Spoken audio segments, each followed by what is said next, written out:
முன்பொரு காலத்தில் பிரம்மாவின் ஆகும் கரத்தால் விஷ்ணு பகவானையே பகைத்துக் கொண்டு சண்டை போட்டு இருக்காரு. அப்போ பிரம்மாவின் அகங்காரத்தை ஒடுக்க நினைத்த விஷ்ணு பகவான் காது வழியாக மது கைடவர் என்ற 2 அரக்கர்கள் தோன்றி பிரம்மதேவனை கொல்ல போயிருக்காங்க. அவங்க 2 பேரையும் தடுத்து நிறுத்தி, பிரம்மதேவனை ஒன்றும் செய்யாதீங்க, உங்களுடைய அன்பு புரியுது, உங்களுக்கு என்ன வரம் வேண்டுமோ கேளுங்க, நான் தரேன்னு சொல்லியிருக்காரு. ஆனால் அசுர குணம் படைத்தவர்கள் எங்களுக்கு ஏதும் வேண்டாம், உங்களுக்கு வேணும் என்கிற வரத்தை கேளுங்க, நாங்க தரேன்னு சொல்லியிருக்காங்க. விஷ்ணு பகவான் அவங்க விருப்பத்துக்கு சம்மதம் தெரிவித்து இருக்காரு.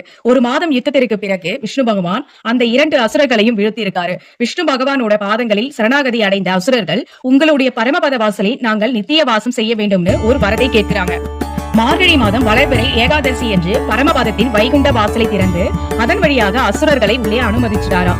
அசுரர்கள் நமக்கு கிடைத்த இன்பம் அனைவரும் பெற வேண்டும் என நினைத்து, விஷ்ணு பகவானே எங்களுக்கு கொடுத்த பாக்கியத்தை இந்த நாளில் யாரெல்லாம் விரதம் கடைபிடித்து இந்த பரமபத வாசலை கடந்து வராங்களோ அவங்களுக்கு இந்த புண்ணியத்தை கிடைக்க பெற்று மோட்சம் அடைய நீங்க